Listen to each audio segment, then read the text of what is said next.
وعلیکم ورحمۃ اللہ۔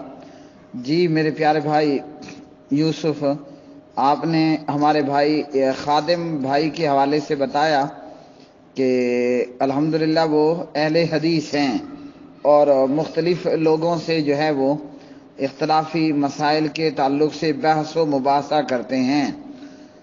تو میرے پیارے بھائی، اختلافی مسائل کے حوالے سے پہلی بات تو یہ ہے کہ ہمارا مقصد اختلاف برائے اختلاف نہ ہو، بلکہ ہمارا مقصد اختلاف برائے اصلاح ہو۔ ہمیں یہ چاہیے کہ ہم دوسروں کی اصلاح کا کام کریں، اور جو ہمارے اندر کمی کوتاہی ہے تو جب اس کے تعلق سے ہمیں معلوم ہو تو ہم خود اپنی بھی اصلاح کریں۔ یہ نہ ہو کہ دوسروں کو تو اصلاح کرتے رہیں، ان کی اصلاح کی کوشش کرتے رہیں، مگر خود کی طرف ہماری توجہ نہ ہو۔ اور اختلاف برائے اصلاح کے اندر بھی ہمیں یہ دیکھنا ہے کہ ہم نے تبلیغ اور اصلاح کا کام قرآن اور حدیث پاک صلی اللہ علیہ وسلم کی روشنی میں ہی کرنا ہے، اور اخلاقی اقدار کو ملحوظ خاطر رکھنا ہے۔ دیوبندی ہو بریلوی ہو، ہمارے کلمہ پڑھنے والے مسلمان بھائی ہیں۔ دیوبندی بریلوی ہمارے مسلمان بھائی ہیں، اور ہمیں اپنے بھائیوں کی جنت میں جانے کی فکر کرنی ہے۔ تو اس لیے اصلاح کا کام کرتے ہوئے کوئی بھی ایسا کام ہم نہ کریں جو قرآن اور حدیث کے خلاف ہو۔ جو اپنے آپ کو اہل سنت کہتا ہے، جو اپنے آپ کو اہل حدیث کہتا ہے، اس کے لیے ضروری ہے کہ سنت کو ملحوظ خاطر رکھے، حدیث کو ملحوظ خاطر رکھے۔ دعوت و تبلیغ اور دعوت و جہاد کا کام یہ انبیاء علیہ السلام کا چھوڑا ہوا عظیم الشان کام ہے، اور اللہ رب العالمین نے اس امت کو خیر امہ کہا ہے۔ اعوذ باللہ من الشیطان الرجیم۔ کنتم خیر امۃ اخرجت للناس تأمرون بالمعروف وتنہون عن المنکر، کہ تم بہترین امت ہو، لوگوں کے لیے نکالے گئے ہو اور نیکی کا حکم کرتے ہو اور برائی سے روکتے ہو۔ تو یہ جو کام پیغمبروں کا کام تھا، وہی کام آج اس امت، آخری امت نے کرنا ہے۔ تو یہ کوئی معمولی کام نہیں ہے، یہ عظیم الشان اور عظیم المرتبت کام ہے۔ تو اس کام کے تعلق سے ہم نے، جب یہ کام پیغمبروں کا کام ہے تو اس کو کرنا بھی پیغمبروں کی تعلیمات کی اور ان کے اسوہ حسنہ کی روشنی میں ہی سر انجام دینا ہے۔ ہم جانتے ہیں کہ سارے ہی پیغمبر اعلیٰ اور عرفہ ہیں، اور ہمارے پیارے نبی جناب محمد الرسول اللہ صلی اللہ علیہ وسلم تو وہ تو اخلاق کی بلندیوں پر فائز تھے۔ وَإِنَّكَ لَعَلَىٰ خُلُقٍ عَظِيمٍ، خلق عظیم کے مالک تھے۔ تو جب بھی کوئی شخص تبلیغ اور دعوت کا کام کرتا ہے اور اگر وہ اخلاق کو ملحوظ خاطر نہیں رکھتا تو پھر وہ دعوت اور تبلیغ کے کام کو سر انجام نہیں دے رہا۔ دعوت و تبلیغ کا کام کرتے ہوئے ہمیں چاہیے کہ ہم اخلاق کو ملحوظ خاطر رکھیں، اور اس کے تعلق سے کوئی ایسی حرکت، کوئی بات ہمارے منہ سے ایسی نہ نکلے، کوئی عمل ہمارے ہاتھ پاؤں سے ایسا نہ ہو کہ جو قرآن و حدیث کے خلاف ہو۔ بلکہ مسلمان تو وہ ہے، المسلم من سلم المسلمون من لسانہ و یدہ، کہ جس کے ہاتھ سے اور جس کی زبان سے دوسرے لوگ محفوظ رہیں۔ ہمیں اپنی زبان شائستگی کے ساتھ استعمال کرنی ہے، اور اپنا قلم، اپنا انگوٹھا، اپنی انگلیاں موز پر، وہ بھی اخلاق کے دائرے میں رہتے ہوئے کام کرنا ہے۔ ہماری زبان سے کوئی اخلاق سے گری ہوئی گفتگو نہ ہو، ہماری انگلیوں سے پریس ہونے والا موز کا بٹن وہ بھی اخلاق سے گری ہوئی کوئی بھی حرکت نہ کرے۔ اور جو لوگ کام کرتے ہیں، مثلا واٹس ایپ پر، فیس بک پر مساجد میں خطبات ہیں، بیانات ہیں اور ان کے جلسے عام ہو رہے ہیں اور وہ گالیاں دیتے ہیں یا دوسروں کے برے برے نام رکھتے ہیں، تو یہ کسی بھی صورت درست نہیں ہے۔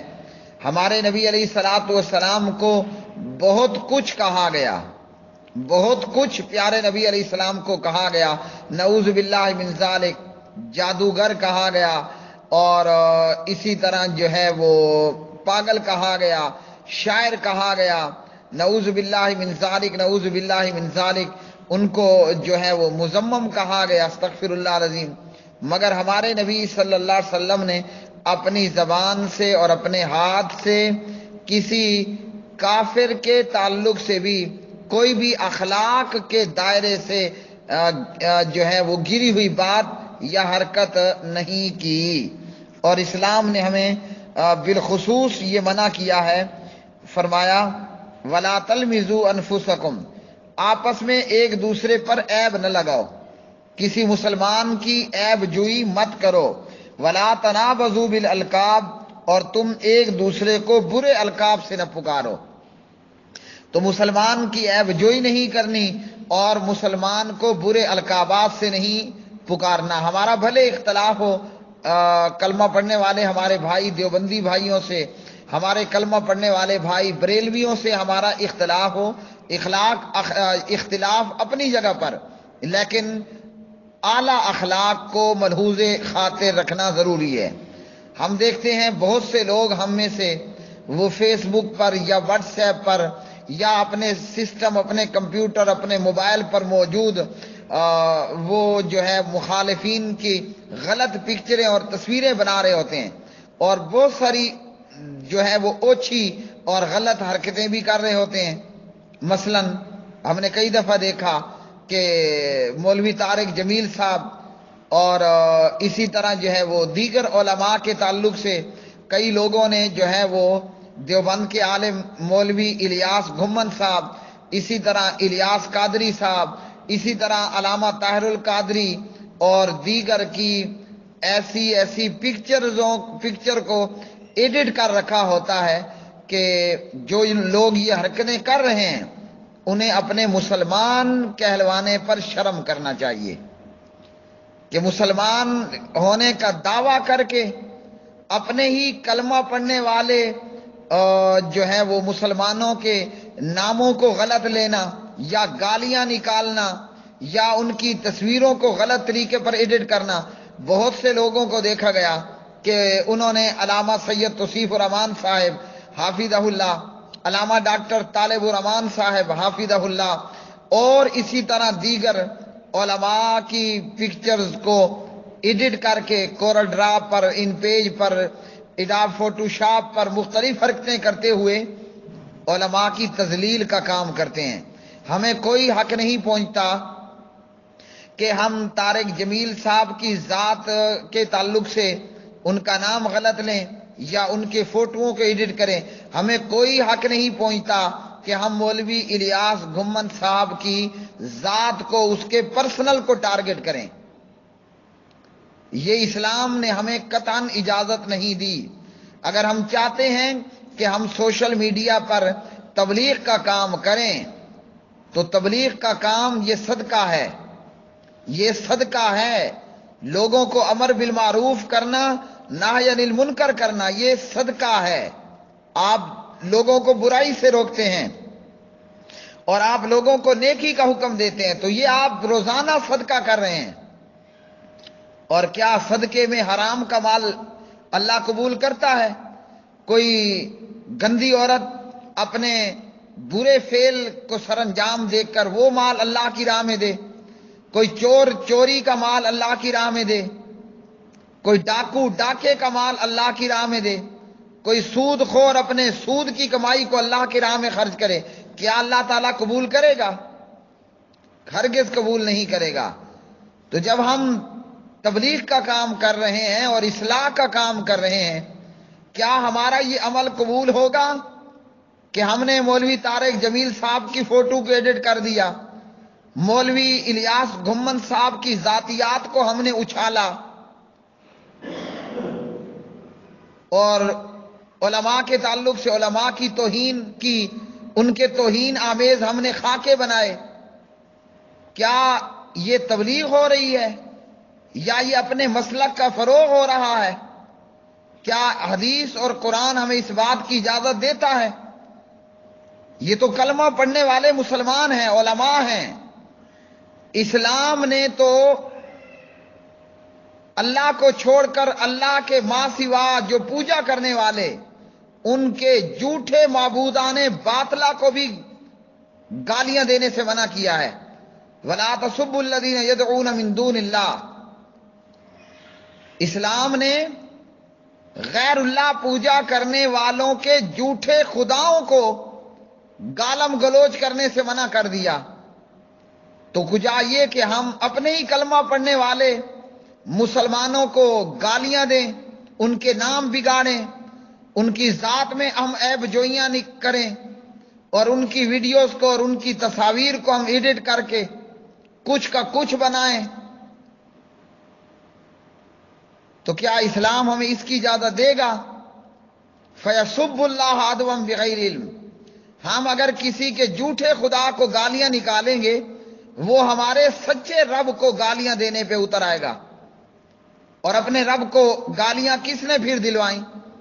جس نے کسی کے جھوٹے خدا کو گالیاں دی، وہ اس کے سچے رب کو گالیاں دے گا۔ تو اپنے پروردگار کو گالیاں نکلوانے والا کون ہوا؟ اپنے سچے رب کو گالیاں نکلوانے والا کون ہوا؟ جس نے پرلے کے جھوٹے خدا کو گالیاں دی۔ جو طارق جمیل صاحب کی ویڈیو یا فوٹو کی ایڈٹ کرے گا اور اس کا نام بگاڑے گا، جو مولوی الیاس گمن کی ذاتیات پہ آئے گا یا اس کی فوٹوز کو غلط ایڈٹ کرے گا، کبھی جو ہے وہ جو سارا کچھ سوشل میڈیا پر ہے کہ ایک طرف جو ہے وہ مولوی الیاس گمن کی پکچر لگا دی کورا ڈرا یا ایڈوب فوٹو شاپ پہ ایڈٹ کر کے، اور ساتھ میں جو ہے وہ اس کو کسائی بنا دیا۔ ہمارا جہاں اختلاف ہے ہم وہاں اختلاف کو ہی بیان کریں، نہ کہ ہم کسی کی ذات پہ کیچڑ اچھالنا شروع کر دیں۔ بھئی یہ مسئلہ ہے فقہ کا، اس سے ہمیں اختلاف ہے، اس کے خلاف میں یہ حدیث موجود ہے، تو بس یہاں تک معاملہ رکھیں۔ ہم جب دوسروں کے علماء کی توہین کریں گے، انہوں نے ہمارے علماء کی توہین کرنی ہے، تو اپنے علماء کی توہین کروانے والا کون ہوگا؟ جس نے طارق جمیل اور الیاس گمن اور طاہر القادری اور الیاس قادری کی توہین کرنے میں پہل کی، وہی پھر اپنے ہی علماء کو گالیاں نکلوا رہا ہے۔ ہم اگر کسی پر تھوکے پھینکیں گے تو کیا وہ بدلے میں ہمارے اوپر گلاب کے پھول نہ چاور کرے گا؟ اس نے بھی بدلے میں وہی کام کرنا ہے، اور جو برائی کا شروع کرنے والا ہوتا ہے گناہ اس پر ہوتا ہے جب تک کہ مظلوم زیادتی نہیں کرتا۔ تو اس لیے یہ دعوت اور تبلیغ کا کام یہ پیغمبروں کا کام ہے، اور یہ صدقہ ہے، صدقہ۔ امر بالمعروف نہی عن المنکر کرنے والا یہ روزانہ صدقہ کر رہا ہے، اپنے صدقے کو یوں خراب مت کریں۔ اختلاف کو اختلاف برائے اصلاح رکھیں، اختلاف برائے اختلاف نہ ہو۔ اپنے مسلک میں اپنے عمل میں کوئی چیز غلط اور خراب نظر آئے، بلا روک ٹوک اس کو چھوڑ دیں، اور کلمہ پڑھنے والوں پر کافر ہونے کے فتوے نہ لگائیں۔ واللہ اعلم بالصواب۔